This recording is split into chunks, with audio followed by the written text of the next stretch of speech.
Help you folks? Name's Randolph. I'm the manager. We're looking for Rose. Works as a waitress down at the diner.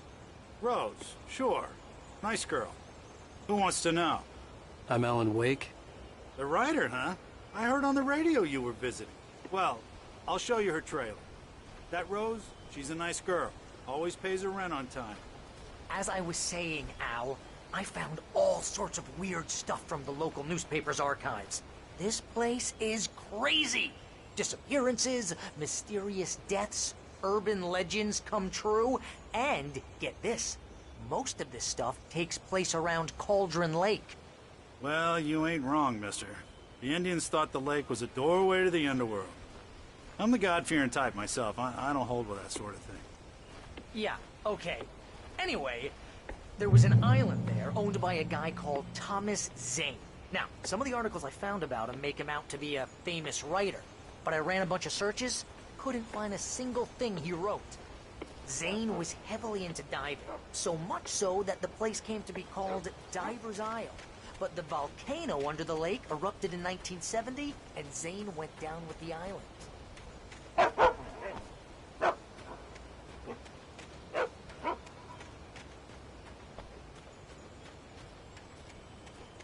Come on, mister. I'll take you to Rose's trailer. Yeah, how about that? It was there in the morning, as if it had fallen from the sky. But it would take a tornado to lift something like that.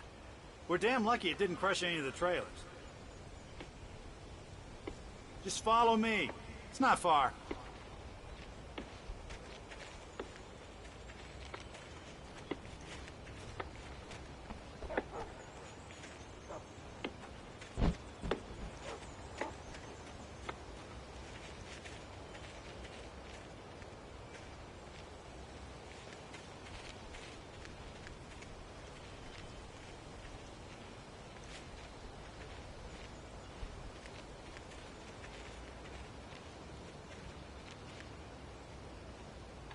Gets better. A local girl, Barbara Jagger, drowned in Cauldron Lake just a week earlier. They were lovers. Sure, Jagger's a local spook story. The Scratching Hag. Comes for you in the dark. Childish stuff like that. Anyway, Al, I'm just getting to the best part. All of the articles about this stuff were written by Cynthia Weaver. I asked around, and she's that crazy bag lady you met. What, the lamp lady? She can be a little loopy, but she's not homeless or anything. Yeah, anyway, she knew both Jagger and Zane before they both died, and she had some kind of a breakdown.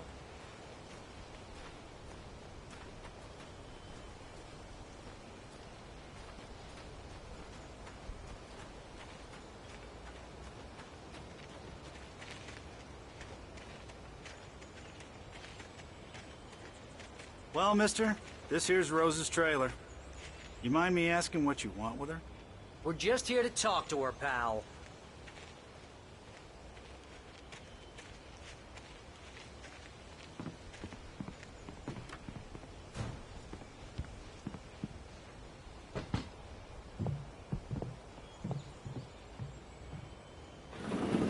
Welcome to... Oh dear, Mr. Wake. I'm so glad you're here. Rose, you have my manuscript? Oh. Oh, yes. Yes. Please, come in. Hey, this is really good. Rose, Yes, my manuscript. I really need it. I understand. I know what you need. A muse to inspire you. Oh, for Barry. She doesn't have anything. Yeah, hey, Al? Al, what's... Oh... Barry! What? What?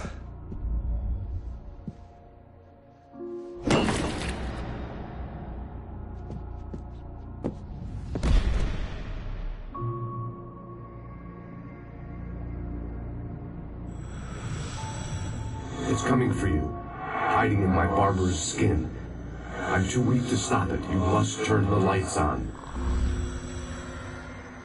I promised I'd come visit you and your lovely wife. You must finish what you started.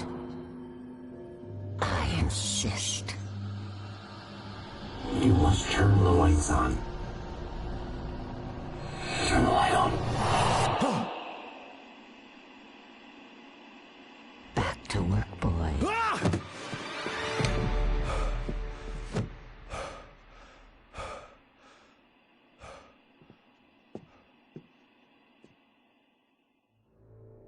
I felt nauseous, hungover. Only anger kept me going. I can't tell reality from dream anymore, but it seems I have an imaginary editor to help me. She's an old woman in a funeral dress. I call her Barbara Jagger. She's very strict. I'm writing faster and faster. My manuscript is being heavily revised. The edits are getting very aggressive, and each day there's less of me and more of her. I hate it, but I know she's right. She promises me I can save Alice this way. She knows more of this than I do. About the complex incantation I'm attempting. About this place.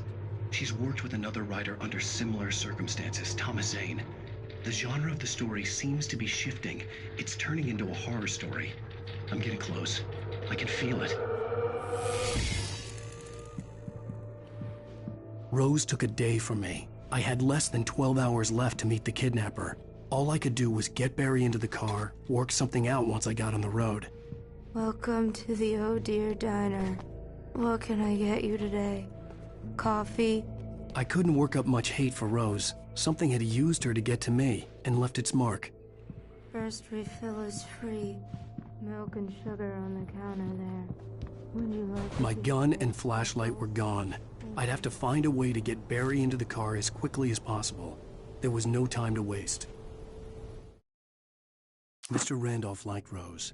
That little smile she had. How she was still sweet when life had tried so hard to make her bitter. It wasn't any of his business what she did in her trailer. But those strangers, the writer and his smart-ass sidekick, looked like trouble. And they'd been in there for hours, way past her normal bedtime. He reached for the phone and called the sheriff's station.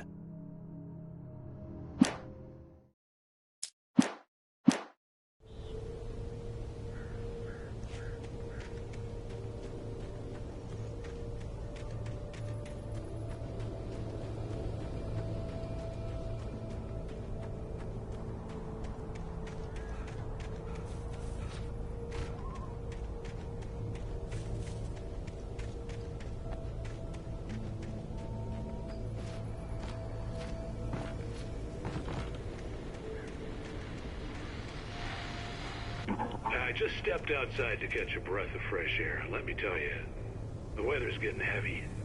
Nights like this make me especially glad I'm here talking to you and not home in bed. Once the weather takes a turn like this, I can't sleep at all. It's all tangled bed sheets and dark thoughts, punctuated by the occasional plunge into nightmare.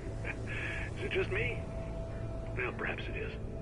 But I hope I can make the night a little bit easier to get through. Caller, you're on KBF FM. Hey, Pat, it's Walt Snyder. What's on your mind, Walt? Well, I am the way you are, but, I can't sleep either, you know? I just been staring out the window here, trying to make sense of it all, but,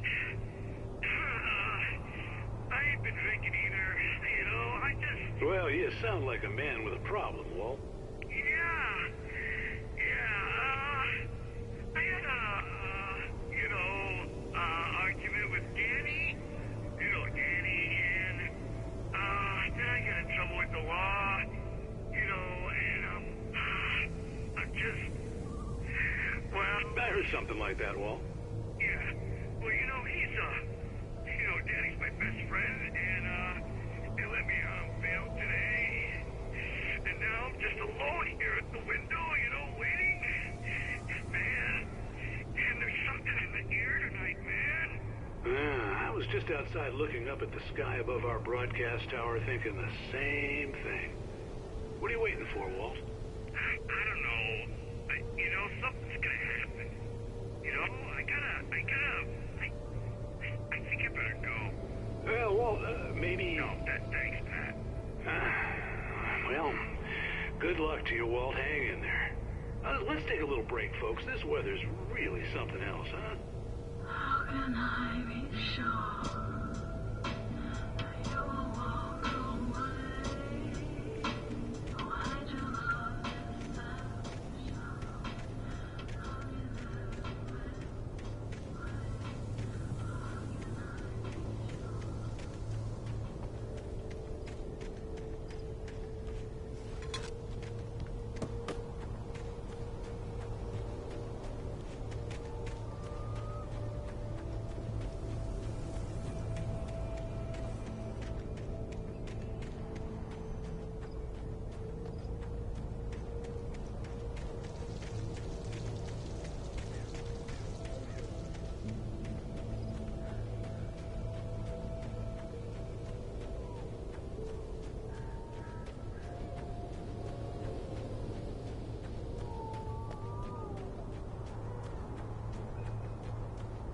you're gonna get it now.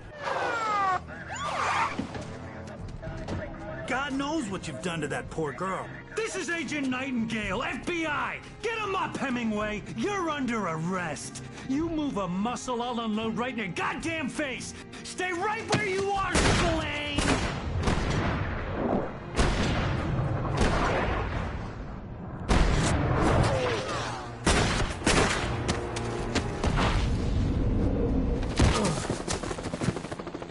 What are you? I'm standing right here, you goddamn maniac!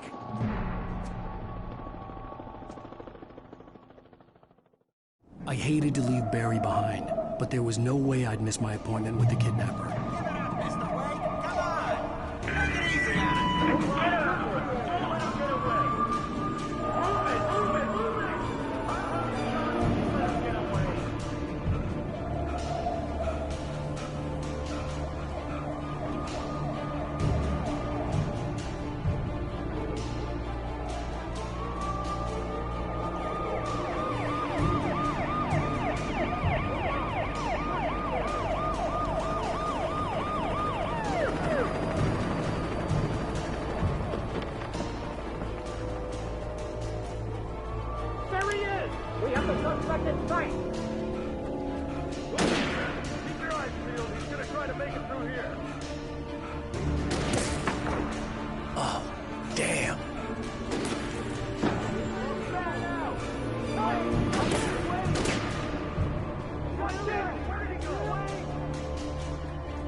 For decades, the darkness that wore Barbara Jagger's skin slept fitfully in the dark place that was its home and prison. It was hungry and in pain. It dreamed of its nights of glory when the poet's writing had called it from the depths and given it a brief, terrible taste of power and freedom. The rock stars had stirred it from the deep sleep the poet had sunk it back to in the end. When it sensed the writer on the ferry, it opened its eyes.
This horror was everywhere I went, circling me. The cops didn't stand a chance. They were after a writer, not a monster.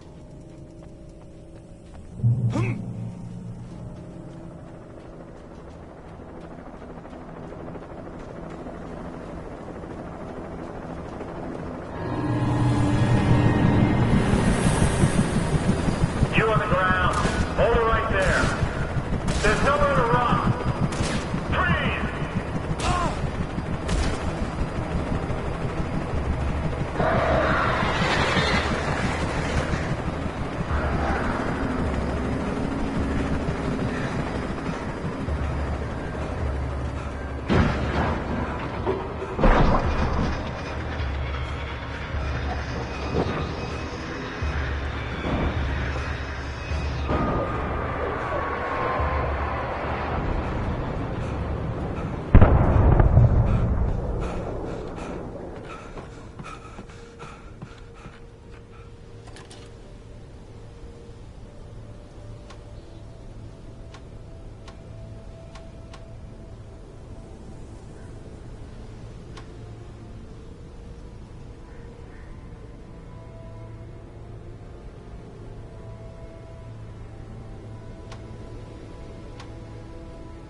This is James. Mulligan, Thornton, come in. Over. Thornton here. James, we got both Wheeler and Rose in custody. They didn't put up a fight or anything. Why, they were... Hey, what you... Come on! Sit down and give me that. James, Mulligan here. Over. Go ahead, Mulligan. Over. We got Wheeler and Rose here. Wheeler's drunk or hopped up on something. Speaking of which, that Fed had a pretty distinctive whiff of Otis Scotch about him, you know what I mean? Over. I don't have anything on that, Deputy Mulligan. Over. Well, whatever. Anyway, Rose is just being plain weird here. You better get Doc in to take a look at both. Over. Gotcha. You better get them here quickly. The, Fed's gonna want to interview Wheeler. Over. Oh, yeah, I'll bet it does. Looks like they have a lot in common. Mulligan out.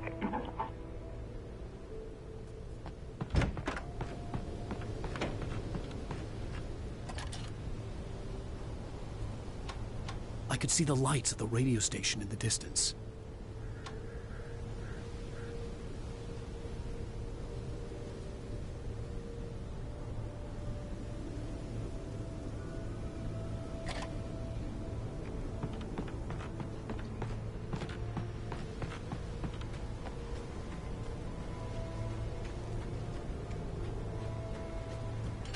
I imagined that the broadcast tower in the distance was part of the local radio station. Maine seemed like a decent guy. Perhaps he could give me directions to the coal mine.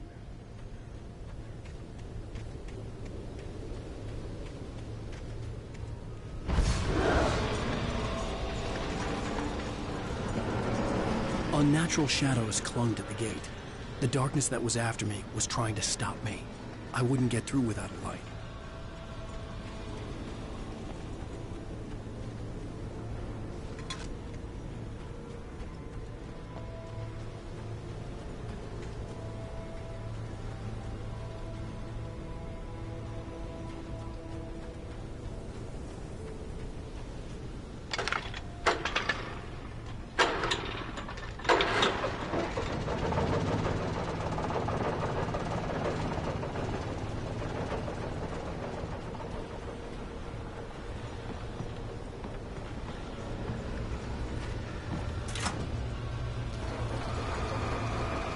The old generator conked out. I'd have to see if I could fix it and try again.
It took me a moment to recognize the flashbang grenades. They were an ideal weapon for my situation. Team 1, come in. Over. Team 1, this is Sheriff Breaker. Report. Over. Team 2, come in. I need a report. Over. Come on.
another call.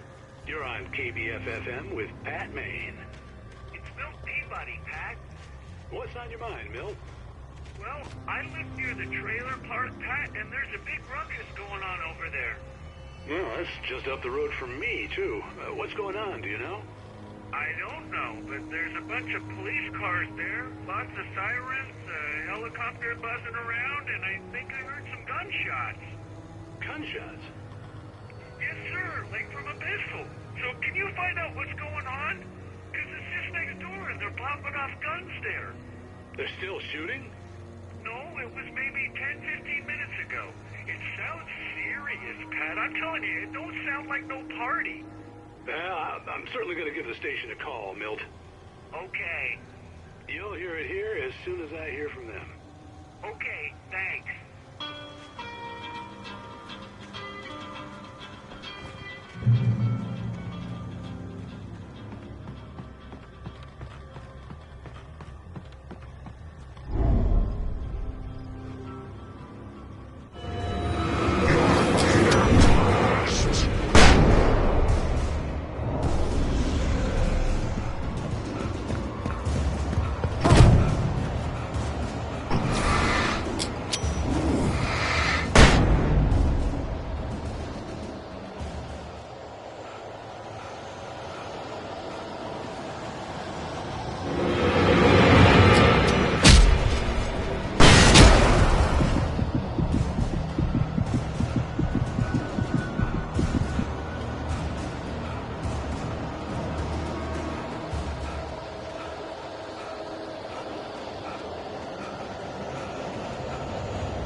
I hoped Maine could lend me a car to get to the coal mine.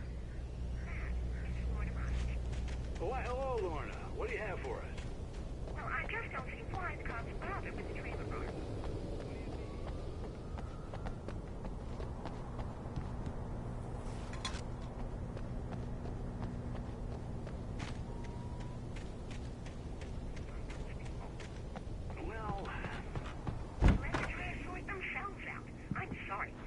I had no idea how to get to the coal mine. Maine would know. And I had a feeling I wouldn't get a chance to ask anyone else anytime soon. Oh, here's a little surprise. The famous writer Alan Wake just walked in. Folks, I'm going to see if I can talk him into an interview. Come on in, Mr. Wake. Oh, I'm so glad you could find the time to do this, Mr. Wake. Nowhere to run now, Dan Brown. You back away from me. Don't hurt it. Whoa. Everyone calm down. Put the gun down. We're all friends here, right? Cool your jets, Nightingale. We got him. Judas Priest! What the hell's the matter with you? There's a civilian in there.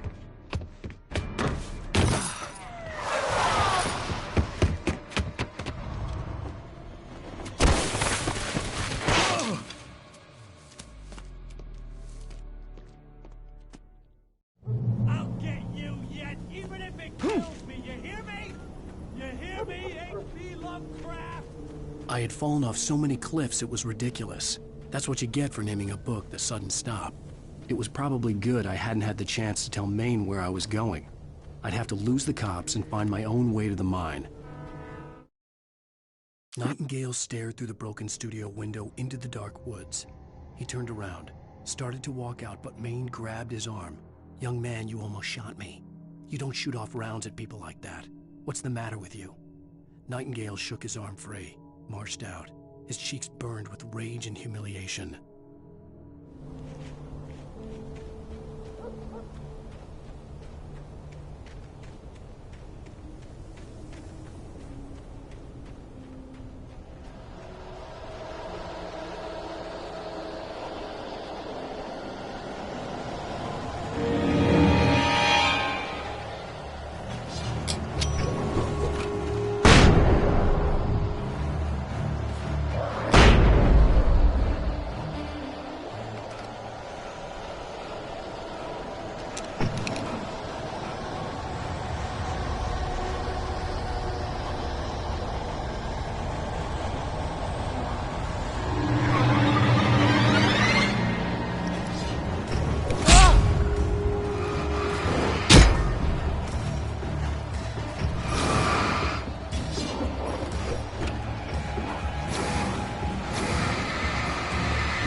There was no sensible reason for the power company to be here. It was almost as if they'd been left for someone like me to use.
The bulldozer's engine roared to life. Mud and rocks flew as it fought for traction.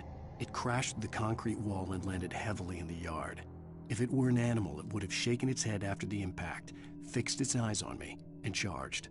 Of course, it had no head, nor eyes. Shadows crawled on its form, twisting it into a monster. Then, it came for me.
Sarah trusted her gut, and her gut said Agent Nightingale was an asshole.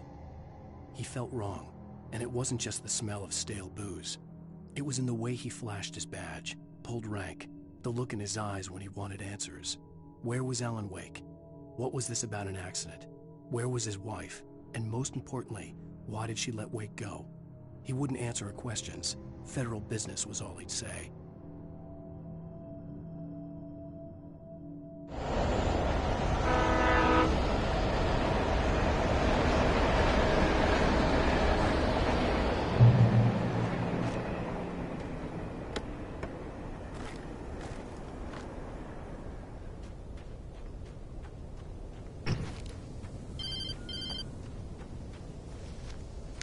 Hello? The most stubborn man I've ever met. Alice? Alice? Alan. Alan. I'm so afraid. It keeps me in the dark. Please help me. I look at you, Alan, and it's not you. Something else. Looking out from behind your eyes. Alice, I'm here. I'm so alone here. It's all gonna go to hell. You need to be careful. Cooperate. The connection had been terrible, but that wasn't the only thing that hadn't been right with the call. She sounded wrong somehow, but she... The pipe wrenched itself loose from the bridge's steel framework. Wrapped in darkness, it floated in midair, twitching. For a moment, I didn't understand what I was looking at. The heavy object lurched at me with impossible force. I threw myself out of the way, but just barely. When I turned my flashlight on it, it shook in a dark rage before it flew at me again.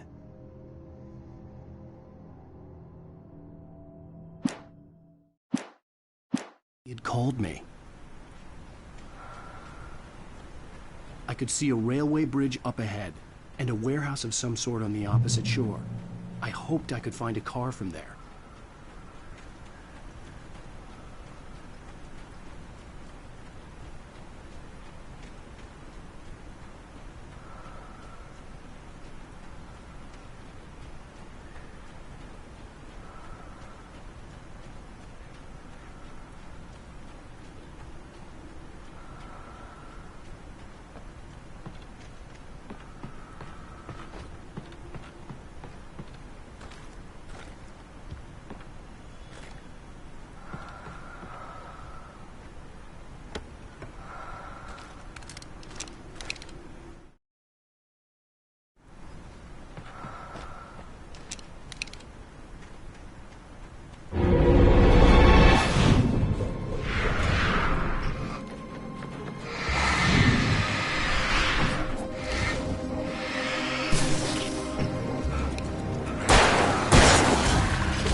pursuing me was growing stronger, and it was taking over everything in its path.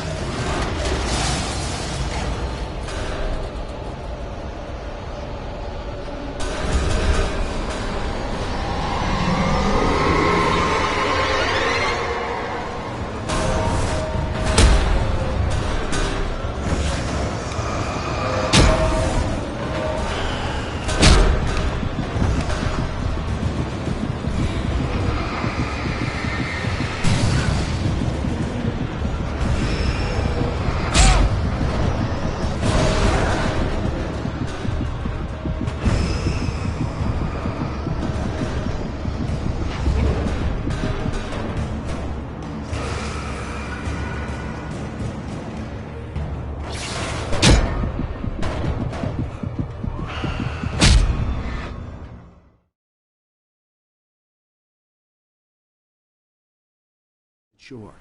I hoped I could find a car from there.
That was pursuing me was growing stronger, and it was taking over everything in its path.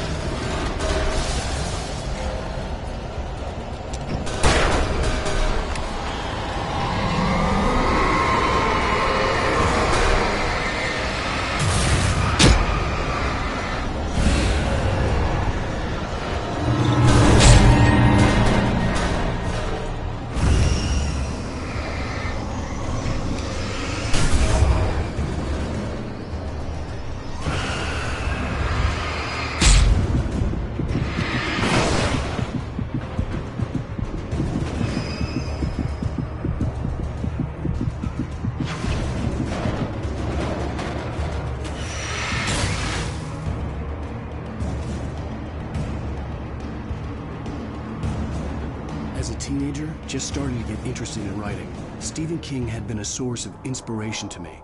I thought about all the inanimate objects that had come to life in his books. No one is safe in a good horror story. Certainly not the protagonist. That's what makes them fun. This was anything but. The darkness could possess anything, and it was getting closer.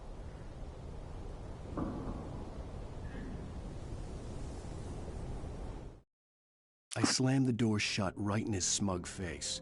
He pleaded for me to open the door. True to form, the asshole actually thought I would obey. I had no sympathy left, no guilt either, not for him. I took a moment to savor the scream. I bet I had a smile on my face. It was all that I had time for. The dark presence was inside the lodge with me.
take the facts of our existence for granted, unaware that they are merely a thin veneer of desperate self-delusion, covering a vast cosmos of madness and horror. All too often, the stars are right. In Night Springs. Tonight's episode, a family occasion. Journalist Alvin Derlis' trip to study the local customs of an insular community in Night Springs has been less than successful. Until tonight.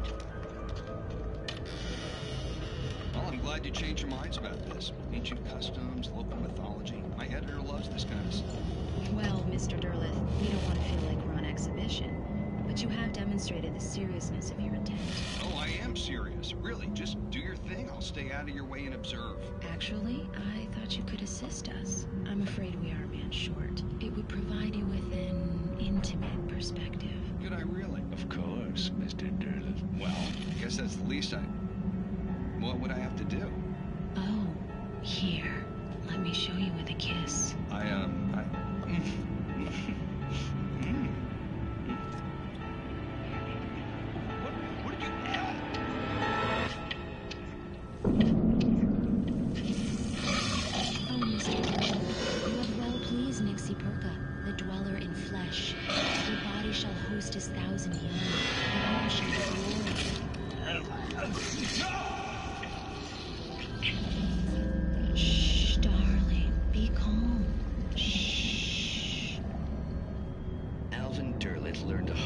lesson. If you go looking for mythology, it may come looking for you. And such quests always bear fruit. Night Springs.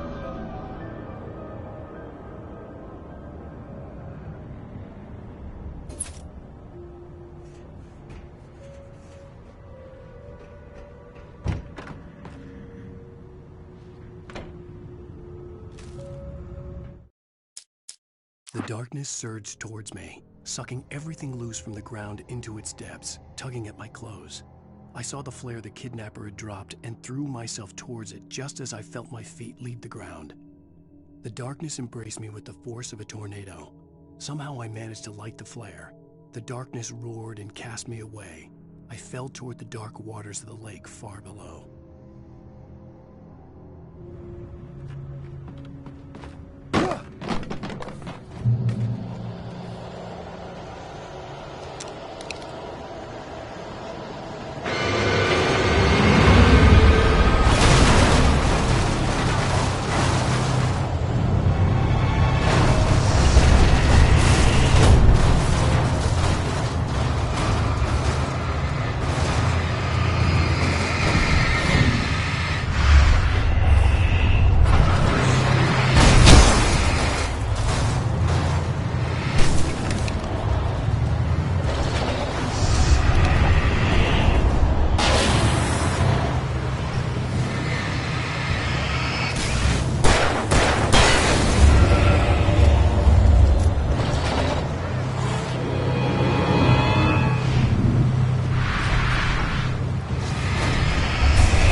I had never been this glad to see the sunrise. I had a couple of hours to get to the coal mine.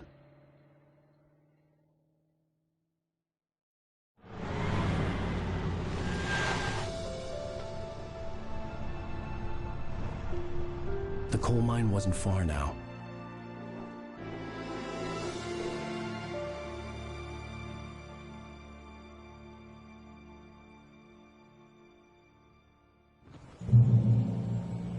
Today, I would meet the kidnapper, and he would give me Alice. I wouldn't give him any other choice. A drowning man will clutch at a straw.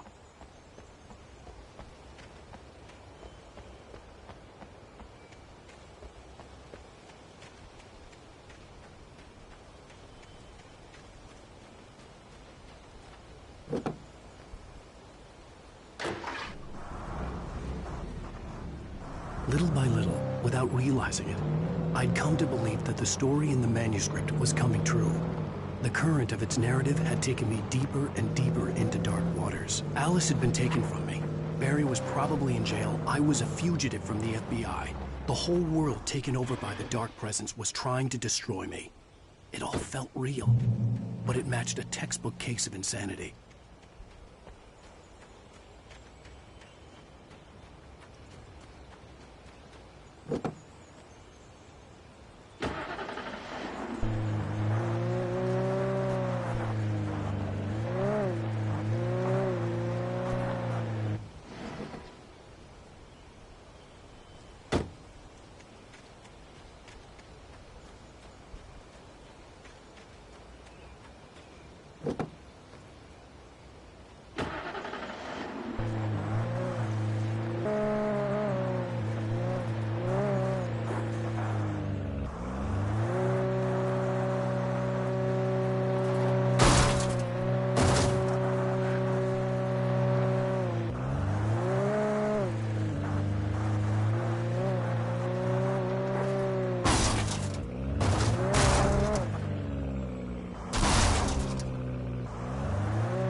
This is Pat Maine, and you're listening to KBF-FM. Folks, I want to apologize for kind of abandoning you to that looping music track last night, but I was detained. You see, I encountered a big-shot G-man with an itchy trigger finger who could use a lesson in manners and a boot in the ass. Not necessarily in that order, either. Now, folks, I know I'm not being very informative here, and I apologize for that. I really should just keep quiet, but I'm just so peeved right now, because some people just shouldn't be carrying badges.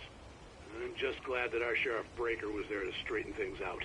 And if someone I met last night is listening, let me just say, I'm sorry if my mouth got you in trouble. I'm pretty sure you're not the bad guy here. Godspeed, son. I hope you know what you're doing. Now, on a lighter note, I'll be talking to Dr. Nelson all morning. But first, a little music.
Welcome back to KBF FM. Hope you enjoyed that tune. Now, Doc, you were talking about life and finding that special someone, that soulmate. Well, you were talking about that. I was saying I don't buy it. Well, see, to me, that's strange, because I always pegged you as a hopeless romantic. You got me there, Pat. But I think love's where you look for it. And you need to do a lot of looking, sure. But the idea that there's that one special person out there for you, and if you miss that chance, it's gone forever, and you're forever incomplete. I mean, isn't that depressing? Or, heck, childish even? There's plenty of fish in the sea. And apparently a fisherman has a fishing analogy for everything, but what you're saying, isn't that a little harsh? Well, no. What I am saying is that your potential for finding that connection isn't limited to what's essentially a chance encounter. How is that harsh? Yeah, well, I guess that's a nice thought, but let me say something personal here. Okay. Now, well, I don't disagree with you exactly, but I can't really fit that together with what I feel, what I felt for someone, because she was the one. She was. And I let her drift away from me. Maybe I didn't put in the work, I don't know, but, well, since then, and it was a long time ago, but since then, there hasn't been anyone, not like her. And I'm not saying I dwell on her or haven't moved on. I like my life. I'm not living in the past, but I do miss the way she completed me. You can't argue with the heart, Pat. I'm sorry, folks. I had kind of a scary experience last night, and let's just say it's shaken a few things loose.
For Mott, spying on the writer on the ferry had been a disappointment.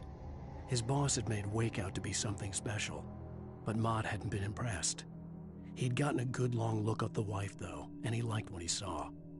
Mott had fantasized about goading Wake into a fight, but it hadn't happened. Still, he'd get his chance to see if the writer had anything in him. He'd been promised as much.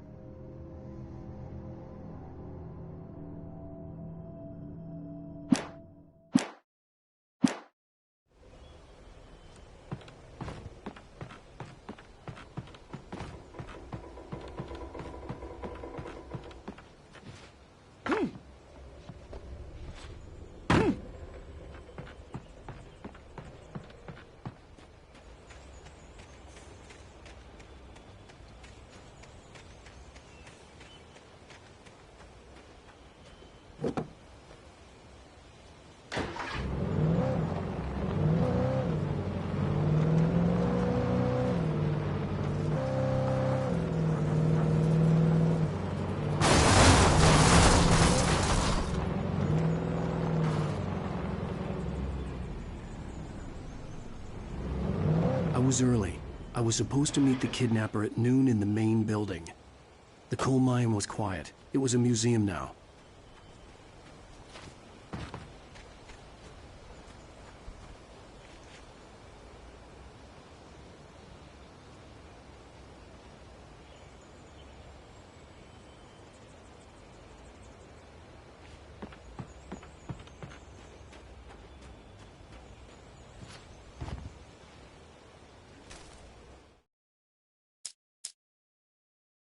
With Nightingale gone and the night wind blowing in through the broken studio window, Maine stared at Sarah. The sheriff looked away. Maine's voice shook with barely controlled anger. That boy's doing more drinking than thinking. I hope you know what you're doing, Sarah. He's got a sickness in his eyes. You take my word for it. He wants Wake for a reason, and it's not for anything good.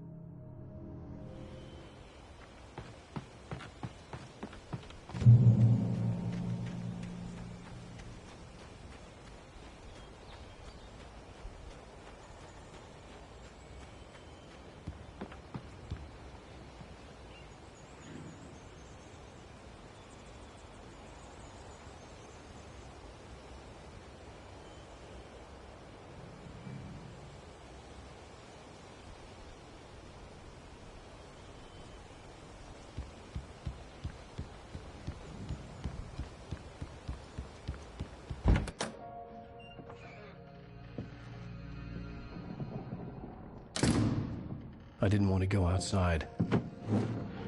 Cops had to be looking for me. The noon sun turned the place into a sauna. The day dragged on. Different scenarios ran through my mind. Ways of how I'd torture the kidnapper to get Alice back. Or the different horrible things he could have done to her. I imagined her dead. I had no way of knowing she was still alive. It was killing me. I was running on blind hope. It was all a waste of time. The bastard never showed up.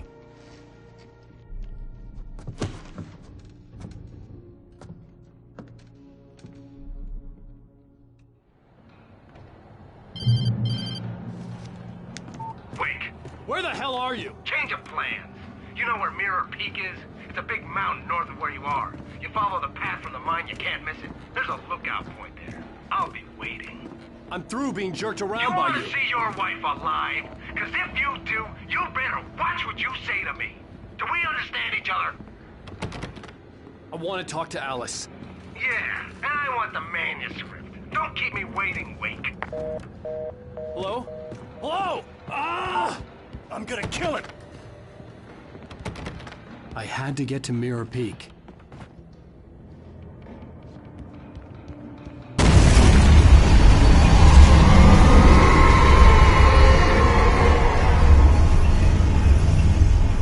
It was close. Maybe closer than ever before.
When Thomas Zane fell for Barbara Jagger, it happened fast. She was young, vibrant, and beautiful, full of life. He had never been a very happy man, and without any seeming effort, she had changed all that. Zane felt good for the first time in his life. Everything she did was another piece of a jigsaw puzzle he hadn't even known he'd been missing. And best of all, she made the words flow, strong and sharp. She was his muse.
The only way to reach the hillside ahead was to go through the building.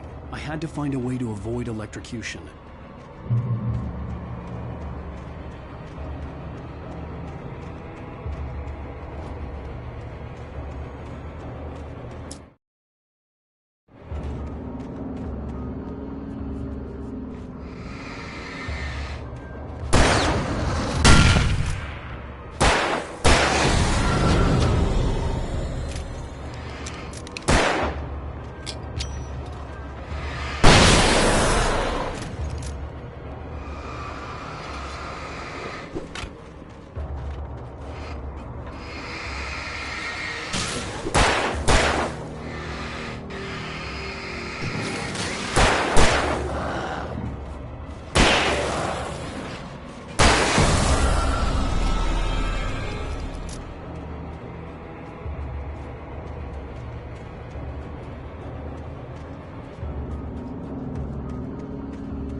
Some of the Taken retained echoes of their former selves, but these were just the nerve twitches of a dead thing. Nothing remained but a shell covered and filled with darkness. In most cases, these puppets were enough for the purposes of the Dark Presence. But for anything more elaborate, as with the writer, it was different. It needed his mind. And so rather than taking him over completely, it merely touched him.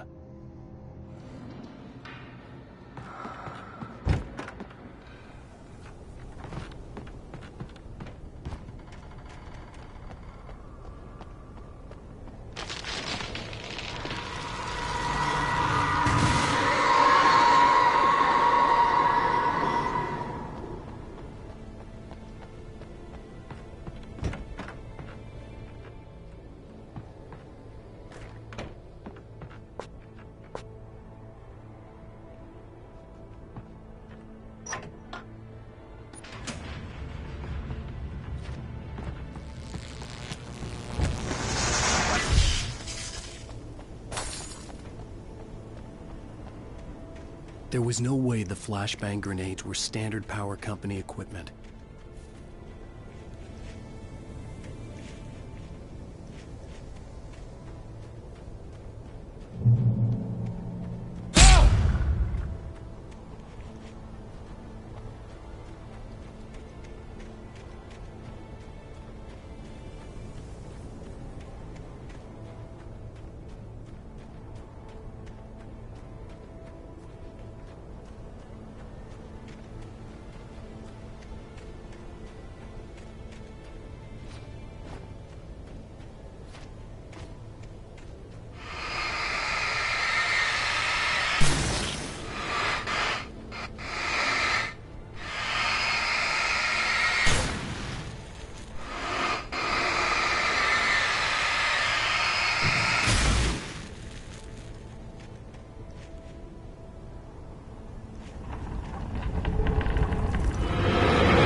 I stared through the bars of the jail cell.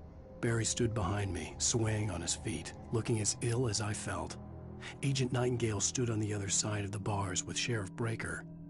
Nightingale had a stack of manuscript pages in his hand. He seemed unhinged as he gloated. "Well, I've got you now, Raymond Chandler. It's all here. All the evidence, including conspiracy to murder a federal agent."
I had no real plan. I was going to give the kidnapper all the manuscript pages I had for Alice. If that wasn't enough, I'd hold him at gunpoint and make him talk.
The dark presence was moving ahead of me in the same direction I was going. A cold feeling settled itself in the pit of my stomach.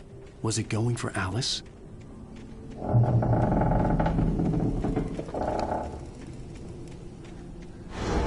The graveyard shift may cause cancer.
The place was dead, a ghost town.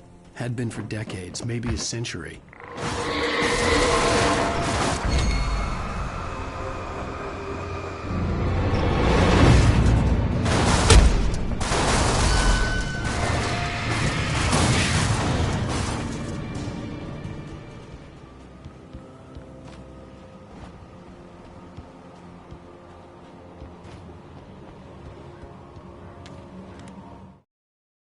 Things were never as simple in real life as in fiction.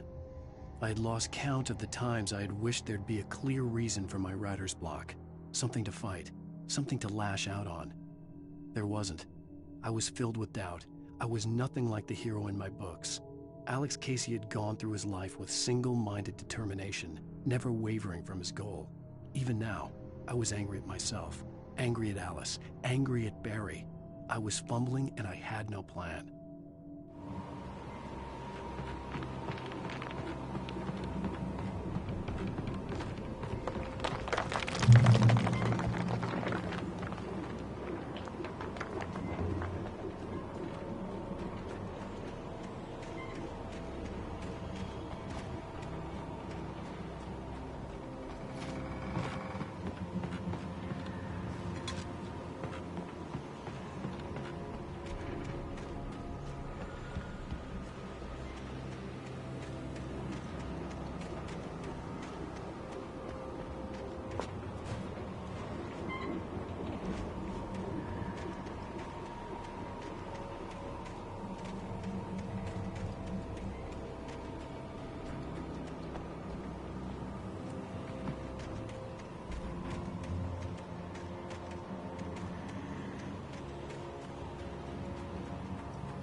Anything outside of writing is a struggle. I feel ill. I managed to make my way downstairs. There's a shoebox filled with books and papers by Thomas Zane. It's very hard to focus, but I managed to read some of it. He's a poet, and a good one. He writes of muses and creators summoning fabulous things from a magic lake, using his powers to shape the world of a realm of gods and dreams and demons, dark things that wait for a chance to slip through, wearing the flesh of men as disguise. Zane writes about himself, his girlfriend being taken over by a dark presence, about growing scared of the lake. Zane believes it's a mirror to the gaping void of darkness above, where some Lovecraftian presence lurks. I crawl back upstairs. I'll borrow these things for my story. They ring true. They fit.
The kidnapper had sent me a text.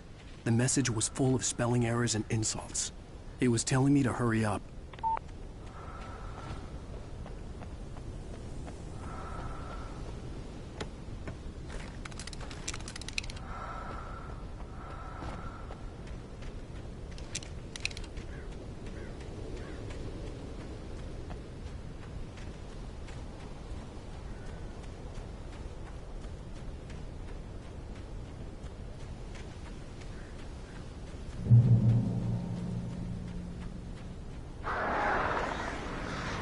Birds.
Without warning, the headache stabbed at my brain.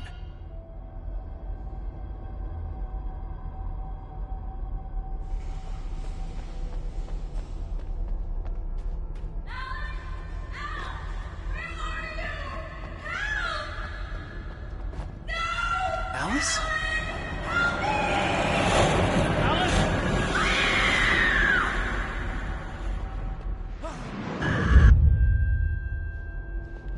I'm losing it. I gotta get out of here.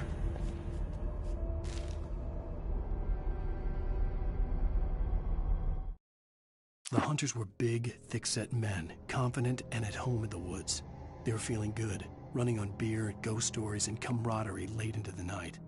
It did them no good, as they were taken by the dark presence, sucked deep into a darkness far worse than any ghost story they ever told or heard.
Even behind the closed doors and curtains of his grimy room at the Majestic, the local motel, Nightingale could feel the locals' eyes on him, the unrelenting pressure of their judgment. He forced it out of his mind. For all he knew, they could all be under Wake's spell already. You do what you have to do to get the job done. He took comfort from the bottle in his hand. Please, he thought, just let me get through this.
I'd have to make my way up this mine shaft in order to go on.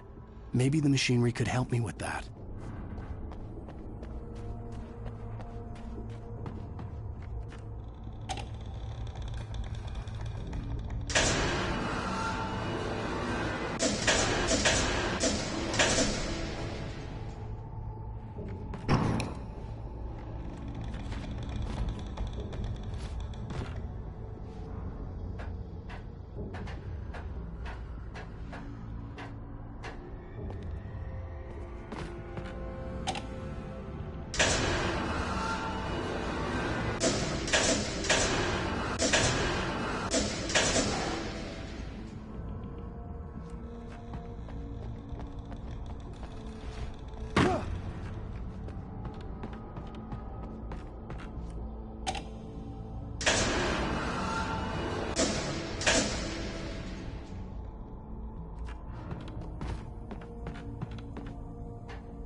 Great. Another cable car. Just great.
Maude had checked all of Stucky's rental cabins. There had been no sign of the Wakes. It was dark when he'd found their car parked at the end of the road by Cauldron Lake. It made no sense. They must have taken a wrong turn, but there was no sign of them, and the car had been there for hours already. Frustrated, Mott stood on the rotten ruin of the footbridge that had once led to Diver's Isle before it sank beneath the waves years ago. The boss wouldn't be happy.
could see Cauldron Lake. I thought I could make out the spot where the island and the cabin had been.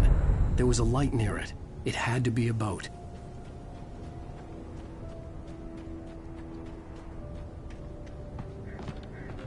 I was close now. I had to get there fast. I dreaded what I would find. I tried to hold on to Alice, but her form melted away. I was losing control. Dr. Hartman stood in her place. I wanted to hit him, but my arms were jelly. He smiled. It was a reassuring smile, and I hated him for it. I had to give you a sedative. Don't fight it. You went through another rough period. Right now, it's very important that you stay calm. We don't want you to have another episode. You're a patient at my clinic. Have been for a while now. Wait! Are you? Wait! Hey, I'm here! I'm coming! No! Get away! Sorry. Please, leave. The boss didn't know who he was messing with. I didn't know. I swear, I didn't know. We don't have a wife. We don't know where she is. She's probably drowned.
Previously on Alan Wake, I'm haunted